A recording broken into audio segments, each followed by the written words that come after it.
You Cannot Get Ye Flask by Present Perfect. Read by Ilya Leonov. You are not put on Equestria to get it.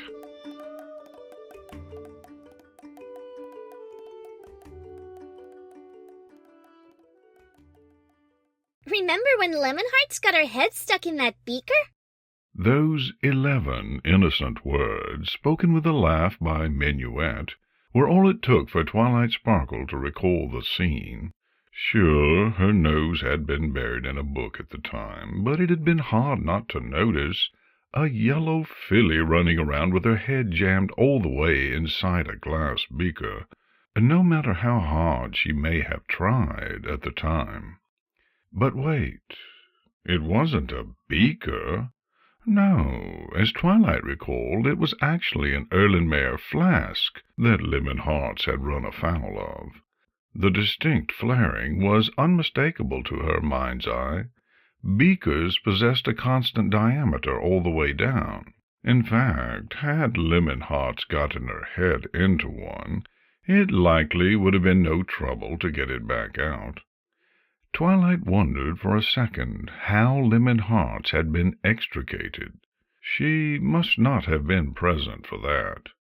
Her thoughts turned to the mare she was once again trying to befriend. Science, logic, and pedantry dictated she correct their oversight, since all three of them seemed to be sharing in the mistaken notion that a beaker had been involved. After all, hadn't a famous philosopher suggested that a pony consider truthfulness, along with nicety, helpfulness, and all that, before speaking?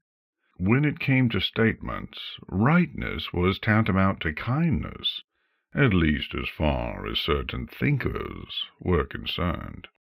Twilight caught herself. This was one of those bad habits Spike was always nagging her about. Taking a breath, she put herself in Minuet's shoes for a moment.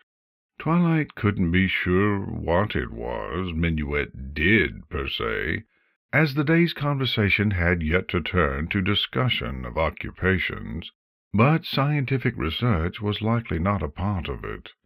Indeed, the beaker-flask confusion spoke to a lack of the formal scientific education that Twilight had had.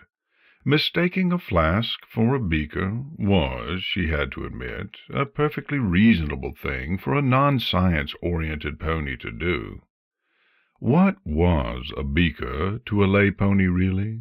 Probably something along the lines of science glass, if Twilight were being perfectly honest. They would have had to learn the difference back in elementary school science class, sure, but if she was the only pony among them who had kept up with her scientific studies, wouldn't it stand to reason that she was then the only one who knew the distinction? That it might not be too fine a point for a pony like Minuet to differentiate. The next question came quickly. Wouldn't she want to know, then? But no, Twilight was thinking too much like herself. She would want to know the details in order to correct her own ignorance. She had interviewed Zecora multiple times about zebra culture, after all, hoping to atone for the faux pas she, along with her friends, had committed upon their first meeting.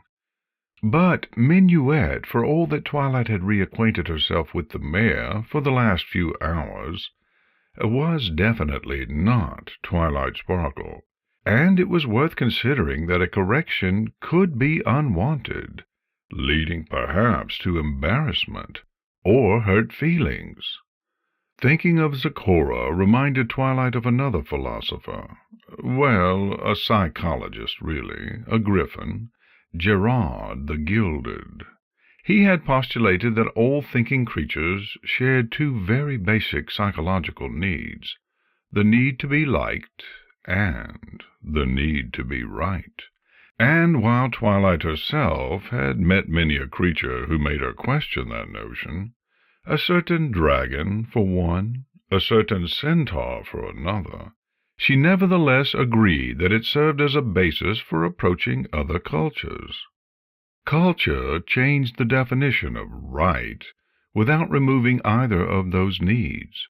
So, while a pony might balk at Griffin's consuming meat, for instance, and could return to Equestria to share her dismay at Griffin culture, assuaging needs of both like and right, she would be right in the context of equestrian culture. Likewise, the Griffin chef in Griffinstone, mocking her vegetarian lifestyle, would find other Griffins who shared that disdain, and together they would be right, and they would like one another.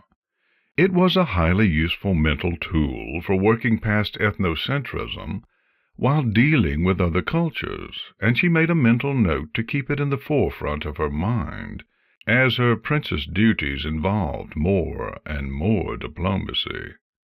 She tried not to think of yaks. At this very moment, Twilight was balanced on the knife's edge of trying to be right.